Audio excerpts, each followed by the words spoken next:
Hello and welcome back. Today we're talking about Amazon SageMaker. Now, SageMaker is a fully managed platform for deploying machine learning models at scale and includes quite a lot of services that you do need to know for the exam. So here we've got the machine learning pipeline that we spoke about in a previous tutorial.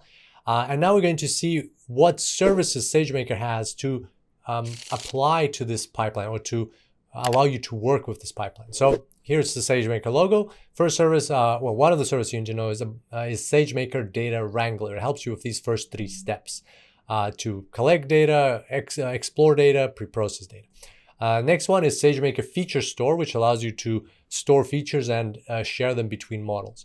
Then you've got SageMaker Studio and SageMaker Experiments, which will help you with model training and evaluation.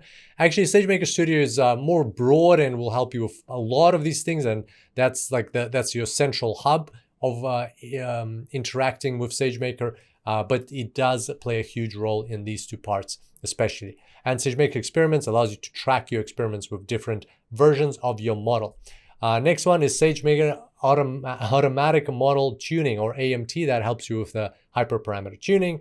Then you've got SageMaker Model Registry. That's if your model is good, you might like to add it to the SageMaker Model Registry. So then you can keep track of the models that you're using and their versions and when you started using them and what the changes were that you made. You can also put models that are not good in there, but why would you, right? So that's why we're saying it's for models that you start deploying. You also want to keep them in the registry as well. SageMaker Endpoints helps you deploy models, and SageMaker Model Monitor helps you monitor models. So as you can see, lots of cool services that will help you out. You do need to know them, for example, but if you think about this picture and kind of like try to memorize the names, it will be very logical about which service does what in SageMaker.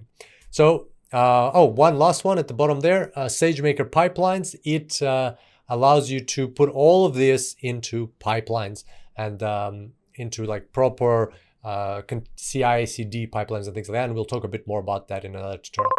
Here's a quick summary of what we discussed. I look forward to seeing you back here next time. Until then, enjoy the cloud.